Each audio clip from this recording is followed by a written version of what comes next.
அப்போ அவன் அப்புறம் ஆச்சரியமா கேட்கிறான், எல்லாருக்கும் ஞானஸ்நானம் கொடுத்துட்டு இருக்கிறான் அந்த அதிகாரத்துல. ஏசப்பா அங்க வராரு, வந்த உடனே ஷாக் ஆயிட்டான். நான் உம்மாலே ஞானஸ்நானம் பெற வேண்டியதா இருக்க நீர் என்னிடத்தில் வரலாமா என்று கேட்டபோது ஆண்டவர் சொன்ன ஒரு அருமையான பதில். நம்முடைய கர்த்தரும் அருமை இரட்சகருமாகிய இயேசு கிறிஸ்துவின் ஈடு இணையில்லா நாமத்திற்கு மகிமை உண்டாவதாக. கர்த்தராகிய இயேசு கிறிஸ்துவே யெகோவா தேவன் சுவிசேஷ ஊழியங்கள் மூலியமாக இதை பார்த்து கொண்டிருக்கிற கேட்டுக்கொண்டிருக்கிற அத்தனை கர்த்தருடைய பிள்ளைகளையும் ஆண்டவராகிய இயேசு கிறிஸ்துவ நாமத்தினால் அடிமை நான் வாழ்த்துகிறேன். தேவரீருடைய ஆசீர்வாதம் உங்களோடு கூட இருப்பதாக. வழக்கத்தின்படியே இந்த ஆராதனையின் ஆசீர்வாதத்திற்காக நம்முடைய எல்லாரும் கண்களை மூடி ஏசப்பாவை நோக்கி நம்முடைய ஜெபத்தை ஏறெடுப்போமா? ஆமென். ஆண்டவரே, நாங்கள் உம்மை துதிக்கிறோம், உம்மை ஸ்தோத்தரிக்கிறோம். அப்பா, எங்கள் அன்பின் பிதாவே, எங்கள் ஆண்டவராகிய இயேசு கிறிஸ்துவே, நேற்றும் இன்றும் என்றும் மாறாதவரே, மகா பரிசுத்தம் உள்ளவரே, மக்கு ஸ்தோத்திரம். இல்லாதவைகளை இருக்கிறவைகளை போல அழைத்து எங்கள் கரத்திலே கொடுக்கிறவரே மக்கு ஸ்தோத்திரம். அப்பா, என்றென்றைக்கும் ஸ்தோத்தரிக்கப்பட்ட சர்வத்திற்கும் மேலான தெய்வமே, மகா தெய்வமே மக்கு ஸ்தோத்திரம். எங்கள் நித்திய பிதாவாய் இருக்கிறவரே மக்கு ஸ்தோத்திரம். ஐயா, அழைத்த நாளிலிருந்து இம்மட்டும் எங்களை நடத்தி வருகிற தயவுகளுக்காய் ஸ்தோத்திரம். இதோ இந்த நாளிலே நீங்க ஆயத்தம் பண்ணி கொடுத்திருக்கிற இந்த பரிசுத்தமான ஆராதனை உம்முடைய அன்பின் கரத்தில் ஒப்பு கொடுக்கிறோம். அப்பா, உம்முடைய நாமத்தை பிரஸ்தாபிக்கிற எங்கள் நடுவில் இறங்கி வந்து எங்களை ஆசீர்வதிங்க. எங்கள் குற்றங்கள் குறைவுகள் எல்லாவற்றையும் மன்னிங்க. அப்பா, எங்களை பரிசுத்தப்படுத்துங்க ஏசப்பா. பரிசுத்தம் இல்லாமல் ஒருவனும் உம்மை தரிசிக்குவது இல்லையே. பரிசுத்த அலங்காரத்துடனே கர்த்தரை தொழுது கொள்ளுகிற வார்த்தையின்படியாக எங்கள் ஜெபத்தை கேட்டு எங்களை பரிசுத்தப்படுத்தியிருப்பதற்காய் ஸ்தோத்திரம். எங்கள் மத்தியில் வந்திருப்பதற்காய் ஸ்தோத்திரம். ஆராதனை ஒருவரை மகிமைப்படுவதற்காய் ஸ்தோத்திரம். இந்த ஆராதனைக்கு விரோதமான எல்லா சத்ருவின் வல்லமைகளை கர்த்தராகிய இயேசு கிறிஸ்து என்கிற வல்லமையுள்ள நாமத்தால் கட்டிந்து நாங்கள் அப்புறப்படுத்துகிறோம். நீர் பெருக வேண்டும், நாங்கள் சிறுக வேண்டும். நீர் அப்படியே செய்வதற்காக உமக்கு ஸ்தோத்திரம். இயேசுவின் நாமத்தினாலே ஆமென், ஆமென். Praise the Lord. ஹல்லேலூயா. ஏசப்பா நம் எல்லாருடைய ஜெபத்தை கேட்டு இந்த அருமையான ஆராதனையை நமக்கு ஆசீர்வாதத்தை தந்திருக்கிறார். ஆகையால் ஏசப்பாவுடைய பரிசுத்த நாமத்தை பாடல்கள் மூலமாக மகிமைப்படுத்துவோம். எல்லாருக்கும் தெரிந்த பாடல், தேவனுக்கே மகிமை, இயேசுவுக்கே மகிமை, தேடி வந்து மீட்டவரே தினமுமக்கே மகிமை. ஒரு 2 சரணங்களை பாடி அவரை மகிமைப்படுத்துவோம். முதல் சரணமும் 4வது சரணமும் பாடி இயேசுவோட நாமத்தை நாம் மகிமைப்படுத்துவோம். ஹல்லேலூயா. தேவனுக்கே மகிமை, இயேசுவுக்கே மகிமை, தேவனுக்கே மகிமை, இயேசுவுக்கே மகிமை, தேடி வந்து மீட்டவரே தினம் உமக்கே மகிமை, என்னை தேடி வந்து மீட்டவரே தினம் உமக்கே மகி. எல்லாரும் வாழ்த்துவோம். ஐயா வாழ்க வாழ்க, உம் நாமம் வாழ்க. ஐயா வாழ்க வாழ்க, உம் நாமம் வாழ்க. ஐயா வாழ்க வாழ்க வாழ்க வாழ்க, உம் நாமம் வாழ்க. ஐயா வாழ்க வாழ்க, உம் நாமம் வாழ்க. உன்னதத்தில் தேவனுக்கே மகிமை உண்டாகட்டும். உன்னதத்தில் தேவனுக்கே மகிமை உண்டாகட்டும். இந்த பூமியிலே சமாதானமும் பிரியமும் உண்டாகட்டும். இந்த பூமியிலே சமாதானமும் பிரியமும் உண்டாகட்டும். எல்லாரும் சேர்ந்து ஐயா வாழ்க வாழ்க, உம் நாமம் வாழ்க. ஐயா வாழ்க வாழ்க, உம் நாமம் வாழ்க. தேடுகிற அனைவருமே மகிழ்ந்து களி கூறட்டும். தேடுகிற அனைவருமே மகிழ்ந்து களி கூறட்டும். இன்று பாடுகிற யாவருமே பரிசுத்தம் ஆகட்டுமே. இன்று பாடுகிற யாவருமே பரிசுத்தம் ஆகட்டுமே. ஐயா வாழ்க வாழ்க உம் நாமம் வாழ்க. ஐயா வாழ்க வாழ்க உம் நாமம் வாழ்க. தேவனுக்கே மகிமை, இயேசுவுக்கே மகிமை. தேவனுக்கே மகிமை, இயேசுவுக்கே மகிமை. தேடி வந்து மீட்டவரே தினமும் தேடி வந்தாரே நம்மை மீட்டாரே.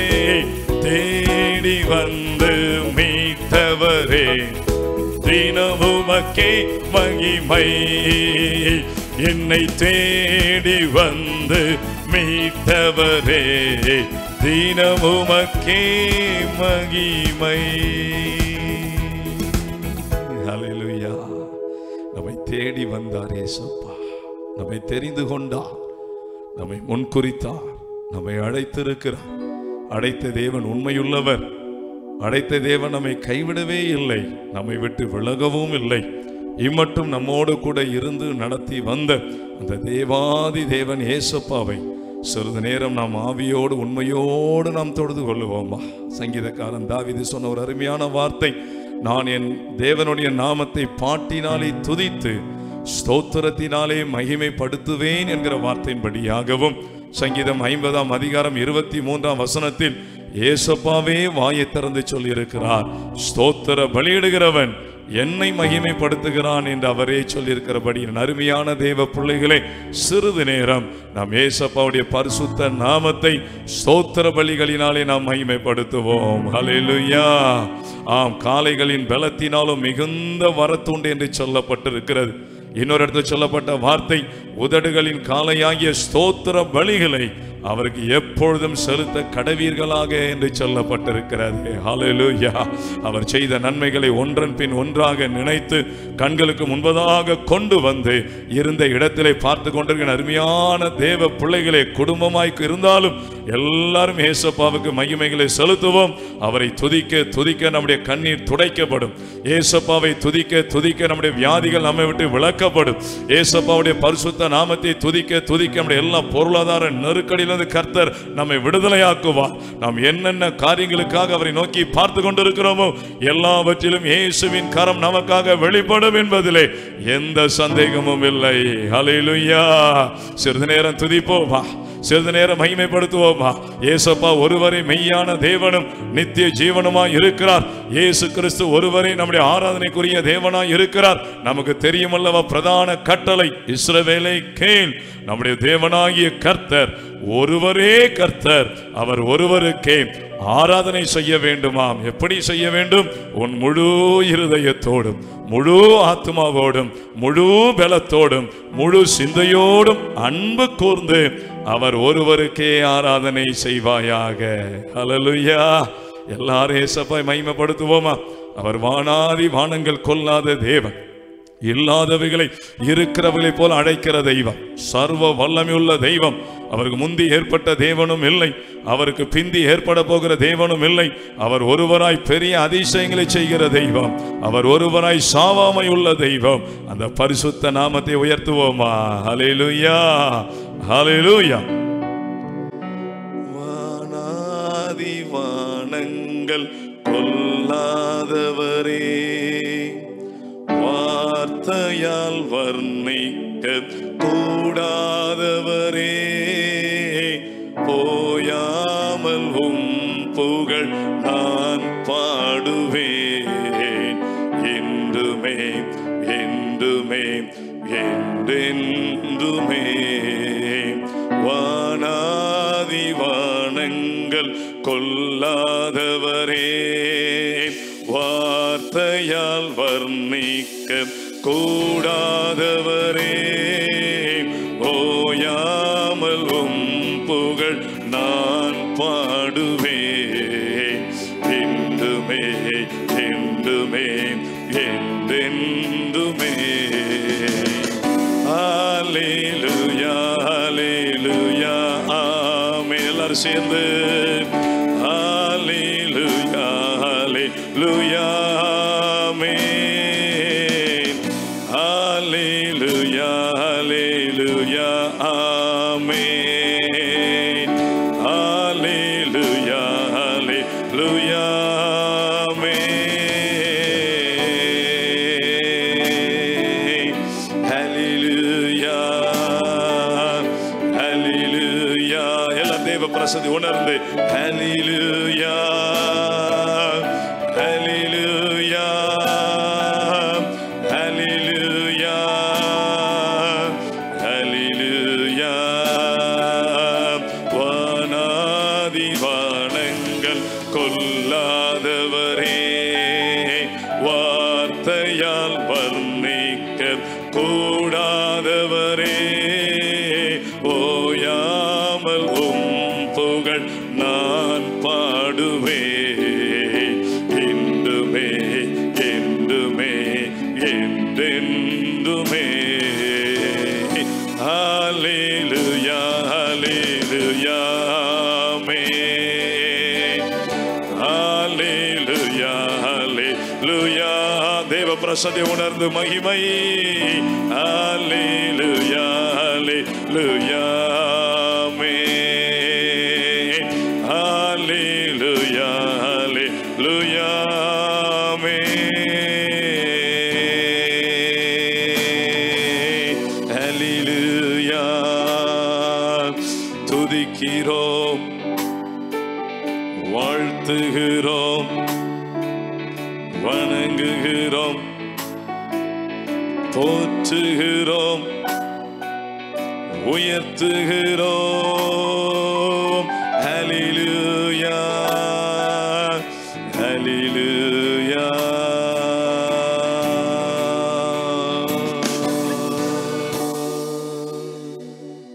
ஆமென். ஹல்லேலூயா. தேவ பிரசன்னம் நம்மை நிரப்பி இருக்கிறார். தேவ வல்லமை நம்மை நிரப்பி இருக்கிறது. அவரை எப்பொழுதும் உங்க துதிக்க ஒப்பு கொடுத்து கொண்டே இருங்க. வானாதி வானங்கள் கொல்லாதவர் அவர். எல்லா நாமத்திற்கும் மேலான நாமத்திற்குரிய தேவன் அவர். அவரை ஆவியோடு உண்மையோடும் நீங்கள் தொழுது கொண்டே இருங்கள். நிச்சயம் தேவ மகிமை உங்களை நிரப்பும். உங்கள் காரியங்களை கர்த்தர் வாய்க்க பண்ணுவார். உங்கள் காரியம் எல்லாம் ஜெயமாய் இருக்கும். ஆம், நிச்சயம் கர்த்தர் உங்களை ஆசீர்வதித்து உயர்த்துவார் என்பதிலே சந்தேகம் இல்லை. கர்த்தர் நம்மை ஆசீர்வதிப்பாராக. ஆமென் ஆமென். ஹல்லேலூயா. நாம் பாடினோம், துதித்தோம். தேவ பிரசன்னத்தை உணர கர்த்தர் கிருபை செய்திருக்கிறார். அதே அபிஷேகத்தோடு நாம் தேவனுடைய வார்த்தைக்குள்ளாய் நாம் கடந்து செல்லுவோம். நான் ஏற்கனவே சொன்னது போல நித்திய ஜீவன் என்கிற தலைப்பின் கீழாக நாம் செய்தியை நாம் தியானம் பண்ணி கொண்டு வருகிறோம். அந்த செய்திக்கு முன்பதாக ஒரு அஸ்திபாரமான ஒரு வசனத்தை நான் வாசிப்பேன் என்று சொல்லியிருந்தேன் அல்லவா? அந்த வசனத்தை வாசித்து நாம் செய்திக்குள்ளாய் கடந்து செல்லுவோம். என்றால் உலகத்தில் உள்ள அத்தனை கர்த்தருடைய பிள்ளைகளுக்கும் இது மிக முக்கியமான ஒரு வார்த்தை. அதை நாம் வாசிக்கிறேன். பக்கம் 242, 1 கொரிந்தியர் 15ஆம் அதிகாரம் 19ஆம் வசனம். 1 கொரிந்தியர் 15:19 வசனம். இம்மைக்காக மாத்திரம் நாம் கிறிஸ்துவின் மேல் நம்பிக்கை உள்ளவர்களாய் இருந்தால் எல்லா மனுஷரை பார்க்கிலும் பரிதவிக்கப்படத்தக்கவர்களாய் இருப்போம் என்பதை மறுபடியும் வாசிக்கிறேன். இம்மைக்காக மாத்திரம், இந்த உலக ஆசீர்வாதங்களுக்காக மாத்திரம் நாம் இயேசப்பா மேல நம்பிக்கை உள்ளவர்களாய் இருந்தால் எல்லா மனுஷரை உலகத்தில் உள்ள அத்தனை மனுஷர்களை பார்க்கிலும் நாம் பரிதாபத்திற்குரிய ஜனங்களாய் இருப்போம் என்கிற ஒரு எச்சரிப்பான வசனத்தை நாம் மறந்துவிட வேண்டாம். ஆகையால் அப்போ நீங்கள் கேட்கலாம், அப்போ நம்ம உலக காரியங்களுக்காக ஜெபிக்க கூடாதா? கண்டிப்பாக ஜெபம் பண்ணணும். அதற்கு மேலானவைகளை நாம் நாடும் பொழுது ஏசப்பா நம்முடைய உலக பிரகாரமான அத்தனை காரியங்களையும் சந்தித்து நமக்கு போதுமானவராய் இருப்பார் என்பதில் எந்த சந்தேகமும் இல்லை. ஹல்லேலூயா. ஆம், அதை மனதில் வைத்துக் கொள்ளுங்க. இப்போ நாம் தேவனுடைய வார்த்தைக்குள்ளாய் நாம் கடந்து செல்லுவோமாக. சங்கீதம் 15ஆவது அதிகாரம் வசனங்கள் 1-3 மட்டுமாக இன்றைக்கு நாம் தியானம் பண்ண போகிறோம். 677 பக்கம் எடுத்துக்கொள்ளுங்கள். உங்களுக்காக நான் அந்த எண்ணையும் எழுதி வைத்து வருவது வழக்கம், உங்களுக்கு எளிமையாய் இருக்கும் என்பதற்காக. சங்கீதம் 15வது அதிகாரம் 1-3 மட்டுமாக இன்றைக்கு நாம் தியானம் பண்ண போகிறோம். பக்கம் 677. நானே வாசிக்கிறேன். கர்த்தாவே, யார் உம்முடைய கூடாரத்தில் தங்குவான்? யார் உம்முடைய பரிசுத்த பர்வதத்தில் வாசம் பண்ணுவான்? கேள்வியும் வேதமே. நான் அடிக்கடி சொல்றது போல பதிலும் வேதமே. கேள்வியும் வேத வசனம், பதிலும் வேத வசனம் என்பதை நாம் மறந்துவிட வேண்டாம். அப்போ கேள்வி முதல் வசனத்துல கேட்கப்பட்டாச்சு. ஆன்சர் தான் இங்க நம்ம 2-3 வாசிச்சு நாம் செய்திக்குள்ளே கடந்து சொல்லும். பாருங்க, உத்தமனாய் நடந்து நீதியை நடப்பித்து மனதார சத்தியத்தை பேசுகிறவன் தானே அவன் தன் நாவினால் புறங்கூறாமலும் தன் தோழனுக்கு தீங்கு செய்யாமலும் தன் அயலான் மேல் சொல்லப்படும் நிந்தையான பேச்சை எடுக்காமலும் இருக்கிறான். இதுதான் இன்னைக்கு தியானம் பண்ணும்படியா கர்த்தர் கொடுத்த வார்த்தை.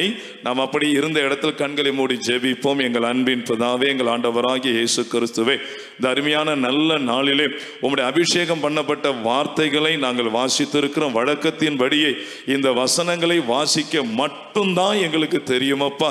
இதற்கு ஏற்ற அர்த்தத்தை, வியாகியானத்தை, அடிமையை மறைத்து எங்கள் பிள்ளைகளோடு கூட நீர் இடைபடுவதற்காய் ஸ்தோத்திரம். நீர் பேசும், நாங்கள் கேட்கிறோம் இயேசுவின் நாமத்தினாலே. ஆமேன், ஆமென், ஹல்லேலூயா. என் அருமையான தேவனுடைய பிள்ளைகளே, நமக்கு நல்லா தெரியும், இஸ்ரவேல் ஜனங்கள் எகிப்து அடிமைத்தனத்தில் இருந்தபோது மோசே என்கிற ஒரு அருமையான மனுஷனை கர்த்தர் அழைத்து தெரிந்தெடுத்து அவனை அங்கு அனுப்பி அந்த ஜனங்களை கொண்டு வந்து கானான் தேசத்துக்குள்ள வழி நடத்த வேண்டும். இதுதான் நம்முடைய பிரயாணமும் கூட. அங்கு எழுத்தின்படியான இஸ்ரவேலர்களுக்கு பிரயாணம் கானான். நம்ம ஆவிக்குரிய பிரகாரமாக நம்முடைய முடிவு எங்க என்றால் ரகசிய வருகையில முடிய போகிறது. நமக்கு பரலோகம் தான் நமக்கு பரம கானான். இதெல்லாம் நமக்கு தெரியும். அப்போ அந்த கானானுக்கு பிரயாணப்படும் போதுதான் என் பிள்ளைகள் இப்படி நடக்க வேணும், இப்படி இருக்கணும், இப்படி இருக்கணும், ரொம்ப டிசிப்ளினா இருக்கணும்னு சொல்லி தான் ஆண்டவர் நமக்கு மிக முக்கியமான 10 கட்டளைகளை கொடுத்தார். அது நமக்கு நல்லா தெரியும். அந்த 10 கட்டளைகள் தான் புதிய ஏற்பாட்டில் இயேசப்பா மாம்சத்தில் வெளிப்பட்ட போது அதை வெளிப்படுத்துகிறதை பார்க்கிறோம். அதே போல எப்படி அந்த பிரதான 10 கட்டளைகள் நமக்கு முக்கியமோ அதே விதமாக இங்கு கர்த்தர் தாவீது மூலமாக 10 துணை கட்டளைகளை கொடுத்திருப்பதை தான் இந்த அதிகாரத்தில் தியானம் பண்ணுகிறோம். ஏசப்பாவுக்கு சித்தமானால் இன்றைக்கு ஒரு 5 காரியங்களை தியானம் பண்ணுவோம். அடுத்த வாரத்தில் மீதமுள்ள 5 காரியங்களை தியானம் பண்ணி இந்த செய்தியை நாம் முடிப்போம். எப்படி நமக்கு 10 கட்டளை பிரதானமோ அதே மாதிரி இங்கு சொல்லப்பட்ட 10 துணை கட்டளைகள் நமக்கு பிரதானமான காரியம். என்ன பாருங்க, அவர் அருமையான கேள்வி. யார் பரலோகத்தில் இருப்பா?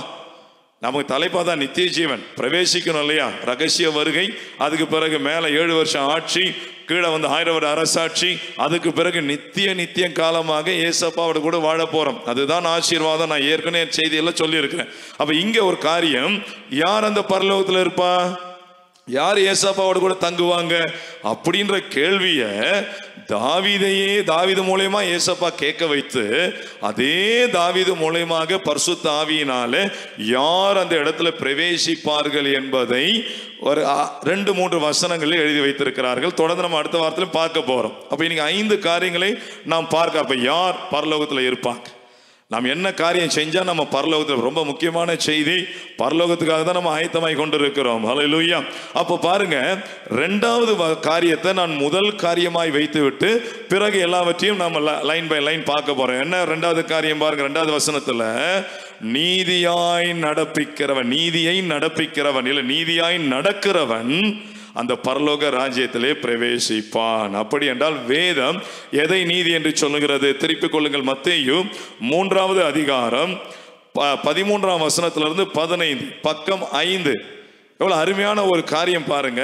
பக்கம் 5 நான் வாசிக்கிறேன். 3ஆம் அதிகாரம் 13லிருந்து 15 வசனம் மட்டுமாக. அப்பொழுது யோவானால் ஞானஸ்நானம் பெறுவதற்கு இயேசு கலிலேயா விட்டு யோர்தானுக்கு அருகே அவனிடத்தில் வந்தார். 14 யோவான் அவருக்கு தடை செய்தான். கேட்கிறான் பாருங்க, நான் உம்மாலே ஞானஸ்நானம் பெற வேண்டியதா இருக்க நீர் என்னிடத்தில் வரலாமா என்றான். ஏன்னா யோவானுக்கு நல்லா தெரியும் இயேசு கிறிஸ்து யார். அவர் யார், அவரு யாரா வந்தார் என்பதெல்லாம் அவனுக்கு நல்லா தெரியும். அவனுக்கு பிரதானமாக ஒரு அடையாளமும் கொடுக்கப்பட்டது என்பதெல்லாம் நமக்கு வேதத்துல பார்க்கிறோம். அப்போ அவன் அப்புறம் ஆச்சரியமா கேட்கிறான், எல்லாருக்கும் ஞானஸ்நானம் கொடுத்துட்டு இருக்கிறான் அந்த அதிகாரத்துல. ஏசப்பா அங்க வராரு, வந்த உடனே ஷாக் ஆயிட்டான். நான் உம்மாலே ஞானஸ்நானம் பெற வேண்டியதா இருக்க நீர் என்னிடத்தில் வரலாமா என்று கேட்டபோது ஆண்டவர் சொன்ன ஒரு அருமையான பதில். இதுதான் நம்மளுடைய செய்திக்கு ஆதாரம். பாருங்க 15. இயேசு அவனுக்கு பிரதியுத்தரமாக, இப்பொழுது இடங்கொடு, இப்படி எல்லா நீதியையும் நிறைவேற்றுவது நமக்கு ஏற்றதா இருக்கிறது என்றார். அப்பொழுது அவருக்கு இடம் கொடுத்தான். ஹல்லேலூயா. இப்ப நம்ம முதல் காரியம் என்ன பார்த்தோம்? நீதியை நடப்பிக்கிறவன் பரலோக ராஜ்யத்துல அவரோடு கூட வாசம் பண்ணும். அப்ப அந்த நீதி, எல்லா நீதி என்றார் பாருங்க. அப்ப அந்த நீதி என்றால் என்ன? எல்லா பிள்ளைகளும் நம்ம பிறந்த போதே நம்ம பாவத்தில், என் தாய் கர்ப்பத்தில் பாவத்தில் எனக்கு கர்ப்பம் தரித்தால் என்கிற வசனம் எல்லாம் தெரியும். நம்ம இந்த உலகத்துல பிறக்கும் போது பாவத்தோடு கூட தான் பிறக்கிறோம் என்பது நமக்கு வேதம் சொல்ற சத்தியம். அப்போ எல்லா பிள்ளைகளும் ஞானஸ்நானத்துக்குள்ள கடந்து வந்துதான் ஆகணும். அந்த ஞானஸ்நானத்துக்குள்ள கடந்து வரும்போது தான் நாம நீதியை நடப்பிக்கிற பிள்ளைகளா இருக்கிறோம். அல்லேலூயா. ஏசப்பாக்கு எதுக்கு ஞானஸ்நானம் சொல்லுங்க? அவருடைய நாமத்தை தான் ஞானஸ்நானம் நாம பெறணும். ஆனா ஒரு முன்மாதிரியான வாழ்க்கை அவர் வாழ்ந்து காட்டி விட்டு போனார். நமக்கு முன்னோடினவர் இயேசு என்று சொல்லப்பட்டிருக்கிறது. அவருடைய மாதிரியை நாம் பின்தொடரும்படி நமக்கு அவர் அடிச்சுவடுகளை வைத்து போனார். நம்ம இயேசப்பா நமக்கு கிரேட் எக்ஸாம்பிள். தேவாதி தேவன் மாம்சத்தில் இயேசுவா வெளிப்பட்டு நமக்கு வாழ்ந்து காட்டிட்டு போனார். அப்ப ஞானஸ்நானம் இந்த பூமியில பிறந்த ஒவ்வொரு பிள்ளைகளும் நேரம் வரும்போது அதுக்குள்ளாய் கடந்து வர வேண்டும். இன்னைக்கு ஒரு பெரிய மன கஷ்டம் தெரியுங்களா? இன்னைக்கு கர்த்தருடைய பிள்ளைங்க ஆண்டாண்டு காலமா சபைக்கு போயிட்டு இருக்காங்க. 20 வருஷமா கிறிஸ்தவ, 30 வருஷமா கிறிஸ்தவன் சொல்றாங்க. ஆனாலும் ஞானஸ்நானம் பெறாம இன்னைக்கு இருக்கிறாங்க. அது ரொம்ப மன வேதனையான ஒரு விஷயம். என்னைக்கு ஏசப்பாவை ஏற்றுக்கொள்றோமோ அன்னைக்கு முதல் நாம் செய்ய வேண்டிய காரியமே ஞானஸ்நானத்துக்குள்ள கடந்து வர வேண்டும் என்பதுதான். அங்கதான் எல்லா நீதியையும் நிறைவேற்றப்படுகிறது. இன்னைக்கு இப்படி ஒரு கேள்வி கேட்கிறாங்க, அங்க 2 கல்லர்கள் அடிக்கப்பட்டாங்களே, அவங்க ஞானஸ்நானம், அவங்க சூழ்நிலை என்ன? இன்னைக்கு நம்ம சூழ்நிலை, நம்மள என்ன சிலுவையில் அடிச்சிருக்கிறாங்க, நம்மள என்ன ஒரு மாதிரியா நடத்திருக்காங்க, நாம என்ன அப்படிப்பட்ட இக்கட்லையா இருக்கிறோம்? இல்ல, நம்ம கர்த்தருடைய வசனத்தை கீழ்ப்படிய மறந்துட்டு நம்முடைய சுய புத்தியில இந்த மாதிரி கேள்வி கேட்கிறோம். இது நமக்கு பெரிய ஒரு ஆபத்தா இருக்கு. அருமையான தேவ பிள்ளைகளே, நாம் நீதியாய் நடந்தால் தான் பரலோகத்துக்கு போக முடியும். அந்த நீதியை எங்க நிறைவேற்றப்படுகிறது என்றால் ஞானஸ்நானத்துல தான் நிறைவேற்றப்படுகிறது. இதை தான் நாம் பார்க்கிறோம். அப்போஸ்தலர் 2ஆம் அதிகாரம் 38ஆம் வசனத்திலிருந்து 47 உங்களுக்கு நல்லா போதிக்கப்பட்டிருக்கிறது. அங்க ஒரு பெரிய பிரசங்கம் ஏறெடுக்கிறது 2ஆம் அதிகாரம். அதுதான் அடிக்கடி சொல்றேன், அப்போஸ்தலர் 1ஆம் அதிகாரம் வாசிங்க, முழுசா வாசிக்கணும். குறிப்பாக நான் சொல்ற பகுதிகளை குறித்து கொண்டு நீங்கள் தியானம் பண்ணி பாருங்க. ஏசப்பா உங்களோட இடைப்படுவார். அப்போஸ்தலர் 1ஆம் அதிகாரத்தை வாசிங்க, அப்போஸ்தலர் 2ஆம் அதிகாரத்தை வாசிங்க, அப்போஸ்தலர் 8ஆம் அதிகாரத்தை வாசிங்க, அப்போஸ்தலர் 10ஆம் அதிகாரத்தை வாசிங்க, அப்போஸ்தலர் 19ஆம் அதிகாரத்தையும் தயவு செய்து என் அருமையான பிள்ளைகளே, இதை பார்த்து கொண்டிருக்கிற கேட்டுக்கொண்டிருக்கிற பிள்ளைகளே, நீங்கள் வாசித்து பாருங்க. நிச்சயம் கர்த்தர் உங்களோடு இடைப்படுவார். அப்ப அப்போஸ்தலர் 2ஆம் அதிகாரம் மகிமையான காரியம். பெந்தேகோஸ்தே நாள் பரிசுத்த ஆவி அன்னைக்கு தான் பரிசுத்த ஆவி ஊற்றப்படுகிறார். பரிசுத்த ஆவி ஊற்றப்பட்டு அந்த பரிசுத்த ஆவியில நிரப்பப்பட்டு தலைமை சீஷனாகிய பேதுரு மூலமாக பிரசங்கம் கொடுக்கப்படுகிறது. இங்க நீங்க அறிந்து கொள்ள வேண்டிய காரியம், பேதுரு தான் சொந்தமாய் பேசவில்லை, சுயமாய் பேசவில்லை, சொந்த கருத்தை பேசவில்லை. அவனுடைய ஏசப்பா தம்முடைய ஆவினால் அவனை நிரப்பி அந்த அபிஷேகத்தோடு தான் அவன் வார்த்தைகளை பிரசங்கிக்கிறான் என்பது வேதம் சொல்ற சத்தியம். இன்னைக்கு நிறைய போதகர்மாருங்க, அது பேதுரு சொன்னா, இது இவரு சொன்னாரு, அவரு சொன்னாரு சொல்லி வேதத்துல எந்த மனுஷனுக்கும் இடம் கிடையாது, மனுஷன் ஞானத்துக்கும் இடம் கிடையாது. வேத வாக்கியங்கள் எல்லாம் தேவ ஆவியினால் அருளப்பட்டு இருக்கிறது. இதை கொஞ்சம் ஜாக்கிரதையா பார்த்துக்கோங்க. அங்க பேதுரு மூலமாய் பிரசங்கம் பண்ணப்படுகிறது. ஆனால் பரிசுத்த ஆவியால் நிரம்பிதான் பிரசங்கம் பண்றான். ஏசப்பாவை முன்னிட்டு பிரசங்கம் பண்றான். 37ஆம் வசனத்துல இதை கேட்டு இருதயத்தில் குத்தப்பட்டு, சகோதரர்களே நாங்கள் என்ன செய்ய வேண்டும்? இதுதாங்க ஒரு உண்மையான ஒரு கிறிஸ்தவனா மாறுவதற்கு முன்பாக கேட்கணும். நாங்கள் என்ன செய்யணும்? பிரசங்கம் கேட்ட மாத்திரத்தில் இருதயத்தில் குத்தப்பட்டு சகோதரன் என்ன செய்யணும்னு கேட்கிறாங்க. அங்க வழி கொடுக்கப்படுகிறது. அப்போஸ்தலர் 2ஆம் அதிகாரம் 38ஆம் வசனம், ரொம்ப முக்கியமான காரியம். 163ஆம் பக்கம் பாருங்க. பேதுரு அவர்களை நோக்கி, நீங்கள் மனம் திரும்பி ஒவ்வொருவரும் பாவ மன்னிப்புக்கென்று இயேசு கிறிஸ்துவின் நாமத்தினாலே ஞானஸ்நானம் பெற்றுக்கொள்ளுங்கள், அப்பொழுது பரிசுத்த ஆவியின் வரத்தை பெறுவீர்கள் என்று பிரசங்கம் பண்றாங்க. அந்த பிரசங்கத்தை கேட்டு அன்றைய தினம் பாருங்க 41ஆம் வசனத்துல 3000 பேர் ஞானஸ்நானம் பெற்றுக் கொண்டார்கள். ஹல்லேலூயா. ஒருத்தர் இல்ல, 2 பேர் இல்ல, 3000 பேர் ஞானஸ்நானம் பெற்றுக்கொண்டார்கள். இந்த பெற்றுக்கொண்டவர்களை வேதம் என்ன சொல்லுகிறது? 47ஆம் வசனத்துல தேவனை துதித்து ஜனங்கள் எல்லாரிடத்திலும் தயவு பெற்றிருந்தார்கள். ரட்சிக்கப்படுகிறவர்களை கர்த்தர் அனுதினமும் சபையிலே சேர்த்து கொண்டு வந்தார். ஹல்லேலூயா. ஏசப்பா இந்த ஞானஸ்நானம் பெற்று அந்த நீதியை அவர் நிறைவேற்றின பிள்ளைகளை தன்னுடைய சரீரமாகிய சபையிலே சேர்த்து கொண்டார். ஹல்லேலூயா. என் அருமையான பிள்ளைகளை, செய்தியை கேட்கிற பிள்ளைங்க, இதுவரை ஞானஸ்நானம் எடுக்காத பிள்ளைகள் தயவு செய்து மனம் திரும்பி இந்த வசனத்தின்படி ஞானஸ்நானத்துக்குள்ள கடந்து வாருங்க, நீதியை நிறைவேற்றுங்க. அப்பொழுதுதான் நாம் பரலோகத்துக்கு போக முடியும் என்பதை மறந்து போகாது. ஏன்னா ஆண்டவரே சொன்னார் இல்லையா, ஜலத்தினாலும் ஆவியினாலும் பிறவாவிட்டால் நீங்கள் தேவனுடைய ராஜ்யத்தில் பிரவேசிக்க மாட்டீர்கள் என்று மெய்யாகவே மெய்யாகவே நான் உங்களுக்கு சொல்லுகிறேன் என்று. ஹல்லேலூயா. இந்த ஞானஸ்நானத்தில் இனி பல குழப்பங்களை நம்ம பார்க்கிறோம். அதை நிறைய நம்ம செய்தியில் சொல்லிட்டு வந்திருக்கிறோம். அதை நீங்க பார்த்தா தெரியும். சரியான ஒரே ஞானஸ்நானம் இந்த ஞானஸ்நானம் தான். இந்த ஞானஸ்நானம் தான் கடந்து வரணும். இந்த ஞானஸ்நானத்துக்கு மாறாக பிதா குமாரன் பரிசுத்த ஆவி என்கிற இந்த பட்டப்பெயரை ஞானஸ்நானம் பெற்றிருப்பீர்களே, ஆனால் நிச்சயம் நீங்க மனம் திரும்பணும். மறுபடியும் இயேசு கிறிஸ்து நாமத்தால ஞானஸ்நானம் எடுத்தே ஆகணும். ஒரு கேள்வி வரும், ஏற்கனவே ஒரு ஞானஸ்நானம் எடுத்துட்டோமே, அப்புறம் இன்னொரு ஞானஸ்நானம் கண்டிப்பா எடுக்கணும். அதுக்கு தான் அப்போஸ்தலர் 19ஆம் அதிகாரத்தை நீங்க வாசித்து பாருங்க. ஏற்கனவே ஒரு ஞானஸ்நானம் எடுத்த 12 பேருக்கு அப்போஸ்தலனாகிய பவுல் இந்த வசனத்தின்படி இயேசு கிறிஸ்து நாமத்தால ஞானஸ்நானம் கொடுக்கிறாரு. கையை வச்சு ஜெபம் பண்றாரு, பரிசுத்த ஆவியால் நிரப்பப்படுறாங்க. அப்பொழுது தான் அவர்கள் நீதியை நிறைவேற்றின பிள்ளைகள் என்று வேதம் சொல்லுகிறது. வேதம் சொல்ற ஒரே ஞானஸ்நானம் இந்த ஞானஸ்நானம் தான். கிபி 325ஆம் வருஷம் வரைக்கும் இதுதான். இதுக்கு மேல எல்லாமே தலைகீழாய் மாற்றப்பட்டது. இது எல்லாருக்குமே தெரியும். சரித்திரம் இருக்கு, ஆதாரம் இருக்கு, எல்லாருக்கும் தெரியும். தெரிஞ்சும் ஏன் இந்த உண்மையான ஞானஸ்நானத்துக்களை ஊழியக்காரங்க கடந்து வர மாட்டாங்க அப்படின்னு எனக்கு ஒண்ணுமே புரியல. ஏன்னா சில ஊழியக்காரங்க நாசரத்திலேருந்து ஒரு பாஸ்டர் பேசியிருந்தாங்க, ஐயா உங்கள் செய்தி ரொம்ப நல்லா இருக்கு, எல்லாமே சரிதான், இந்த ஞானஸ்நானம் அப்படின்னும் போது அவர் கூட கொஞ்ச நேரம் பேசும்போது அவருடைய கண்களை கர்த்தர் திறந்தார். அவர் புரிந்து கொண்டார், நிச்சயமாகவே வரப்போற நாட்களில் பெரிய பெரிய சபைகள் என்று பெரிய பெரிய ஊழியக்காரர்கள் இத்தனை ஆண்டுகளாக ஊழியம் செய்கிற பிள்ளைகள் எல்லாரும் இந்த சத்தியத்திற்கு கீழ்ப்படிவார்கள் என்று நான் விசுவாசிக்கிறேன். இப்படி செய்யும் போதுதான் நாம் நீதியை நிறைவேற்றுகிறோம், நாம் பரலோக ராஜ்யத்துக்கு பிரவேசிக்க முடியும். ஹல்லேலூயா. அப்ப இரண்டாவதாக என்ன? முதலாவது, யார் உம்முடைய கூடாரத்தில் தங்குவான், யார் உம்முடைய பரிசுத்த பர்வதத்தில் வாசம் பண்ணான். முதலாவது விஷயம் நீதியை நடப்பிக்கிறவன். ரெண்டாவது, இதெல்லாம் நான் ரொம்ப பெருசா விவரிக்க வேண்டிய அவசியம் இல்லை, உங்களுக்கு தெரிந்த காரியங்களை தான் நினைப்பூட்டி விட்டு நான் கடந்து செல்லுகிறேன். பாருங்க, 2வது வசனம் முதல் பகுதி, உத்தமனாய் நடக்கிறவன். ஃபர்ஸ்ட் பாயிண்ட், நீதியை நடப்பிக்கிறவன். அந்த நீதி தான் ஞானஸ்நானம், மனம் திரும்பணும், ஏசப்பாட நாமத்தில் ஞானஸ்நானம், அதுதான் நீதி. ஃபர்ஸ்ட் ஸ்டெப் அதுதாங்க. அது இல்லாம இந்த காரியங்கள் எதுவுமே நிறைவேற முடியாது. ஃபர்ஸ்ட் ஸ்டெப் ஞானஸ்நானம் தான், அதை நிறைவேற்றுவோம். இரண்டாவதாக, உத்தமனாய் நடக்கிறவன். வேதம் யாரை உத்தமன் என்று சொல்லுகிறது? சங்கீதம் 19வது அதிகாரம் 12-13ஆம் வசனத்தை நான் வாசிக்கிறேன். பக்கம் 681. தன் பிழைகளை உணர்கிறவன் யார்? இங்க 2 காரியம் சொல்றார்.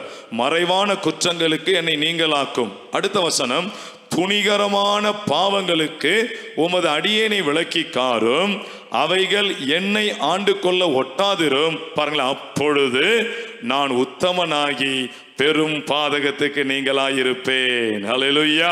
அப்ப 2வது வேதம் யாரை உத்தமர்கள் என்று சொல்லுகிறது? நிறைய காரியம் இருக்கு, ஆனால் இது நமக்கு போதுமானதா இருக்கும் என்று நான் கர்த்தருக்குள்ளாய் விசுவாசிக்கிறேன்.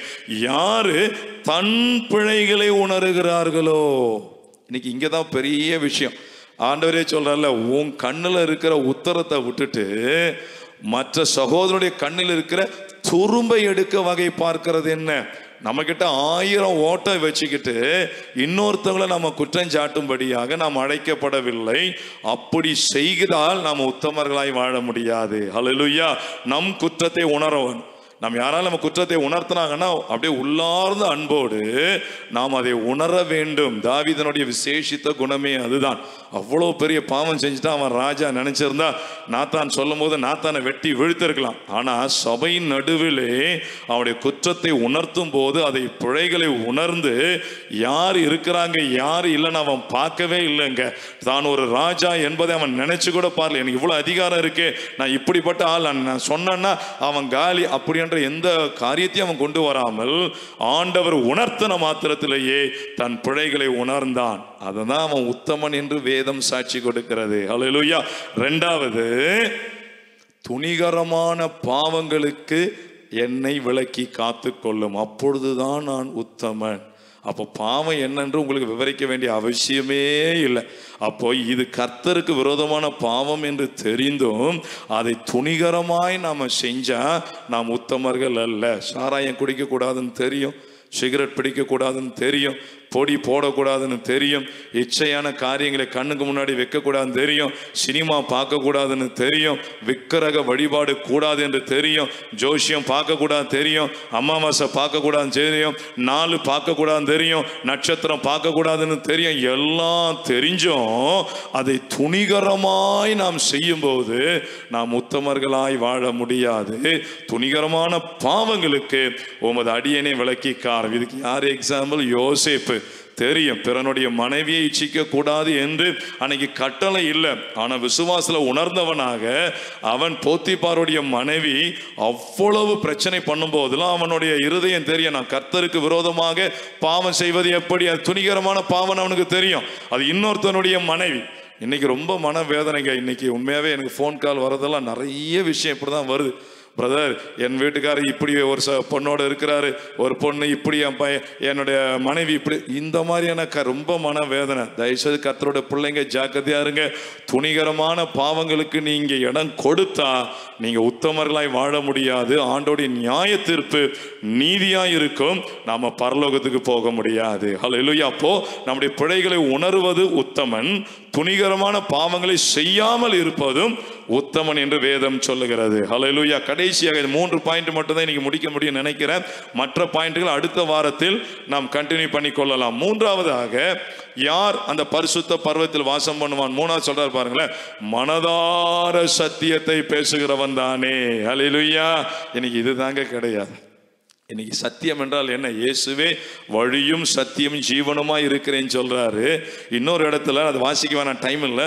மார்க் 12ஆம் அதிகாரம் 28 34 வசனம் மட்டுமாக நீங்க வாசிச்சு பார்த்தீங்கன்னா உங்களுக்கு நல்லா தெரியும். ஒரு வேத பாரகன், ஒரு போதகர் வந்து இயேசுவை கிட்ட கேட்கிறாரு, பிரதான கற்பனை எதுன்னு ஆண்டவர் சொல்றாரு, இஸ்ரவேலே கேள், நம்முடைய தேவனாய் கர்த்தர் சொல்லிட்டு உன்னிடத்தில் அன்பு கூறுவது போல பிறனிடத்தில் அன்பு கூறுவாயாக, இதுதான் பிரதான கற்பனைன்னு சொன்ன மாத்த அந்த வேத பாரகன் சொல்றான், போதகரே சரிதான், நீ சொன்னதுதான் சத்தியம், ஒரே தேவன் தான் உண்டு, வேறொரு தேவன் இல்லை.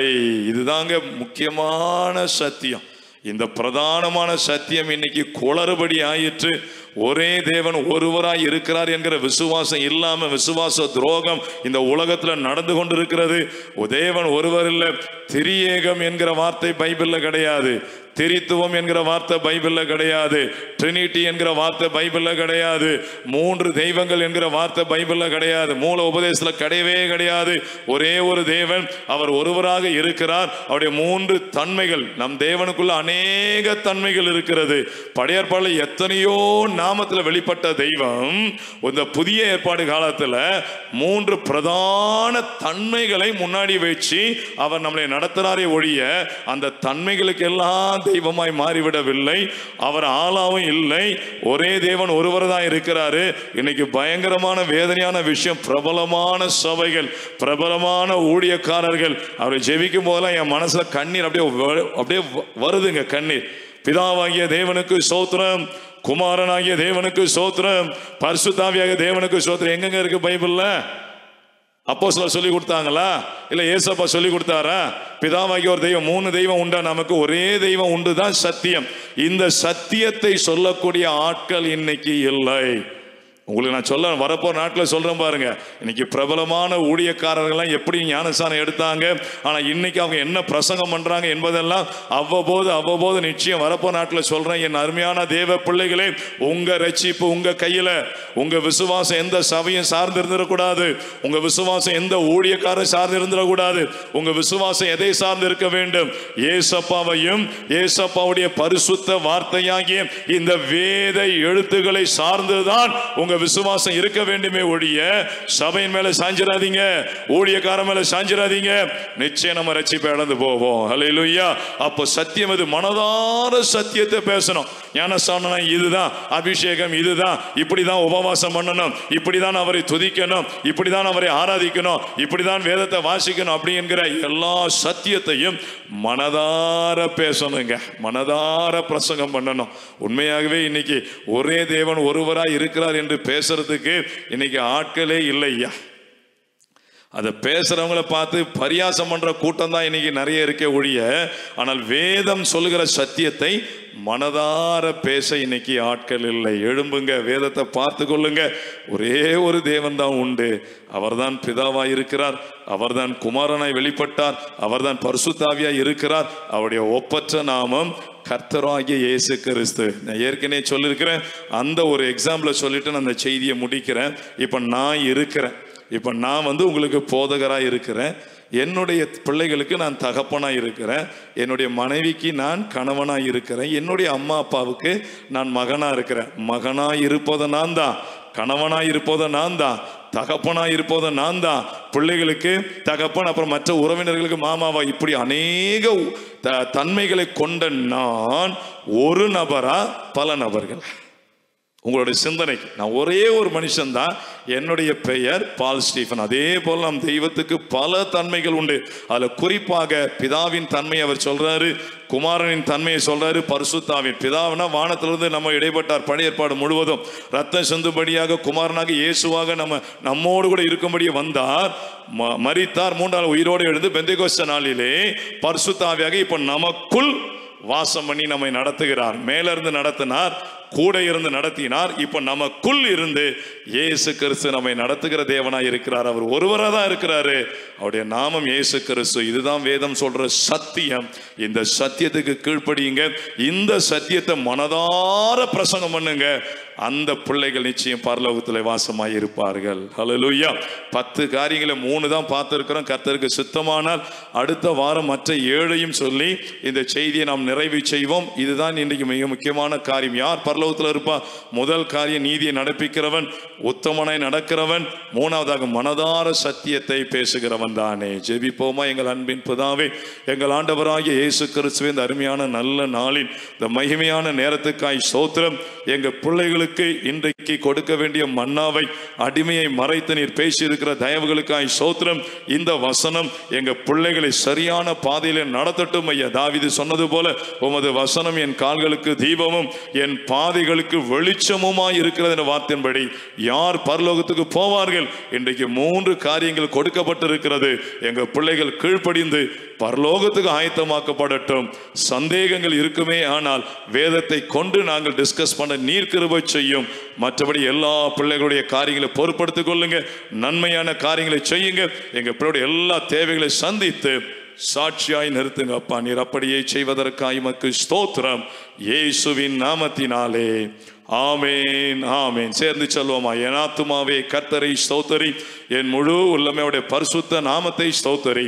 என் ஆத்துமாவே கர்த்தரை ஸ்தோத்தரி, கர்த்தர் செய்த சகல உபகாரங்களையும் மறவாதே. ஆமேன், ஆமேன். ஹல்லேலூயா. God bless you.